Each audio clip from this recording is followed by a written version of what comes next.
When I watched George Floyd being killed on TV, I can't breathe over there.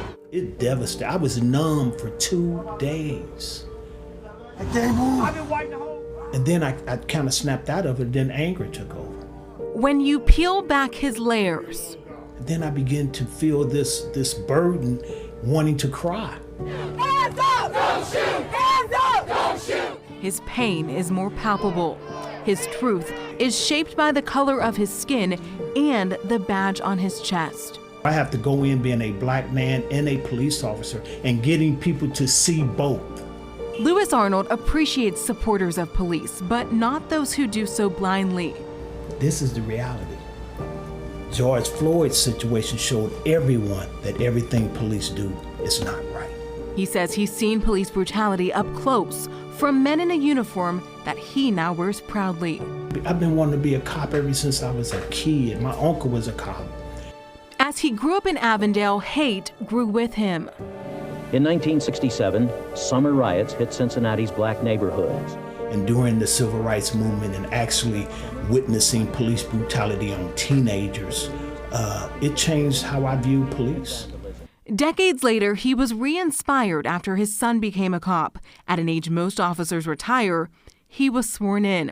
He's now the faith-based community officer and president of CPD's Sentinel Police Association, a group of about 200 predominantly black officers. Making sure that our members who are predominantly black members are treated fairly within the department. That's what civil rights attorney Al Gerhardstein has fought for almost 40 years, equality and diversity within CPD. He says there's still a long road ahead, but the department has come a long way. Most cities do a worse job than Cincinnati does. He says the collaborative agreement signed almost 20 years ago paved the way. This isn't your dad's police department. This is a department that's trying to build trust by working through problems and not just arresting people. And that gives me hope. Hope that through community policing and humanizing the badge, perceptions are changing and progress is being made. But both men say understanding the racist history of policing is key to understanding the origin of the mistrust. During the slavery era, slave patrols chased down runaway slaves. Police enforced Jim Crow laws.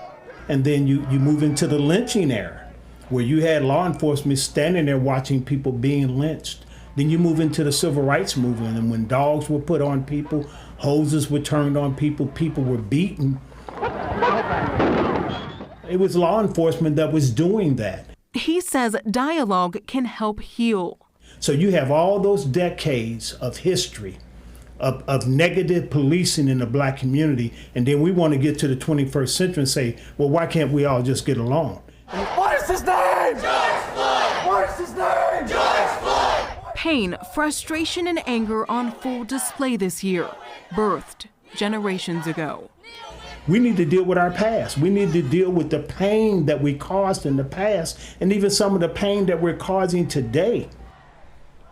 The Sentinels were founded in 1968 to address police corruption and racial discrimination, and today their focus is on making sure their 200 officers are treated fairly. Tonight at 11, the second part of this conversation, the progress and path forward.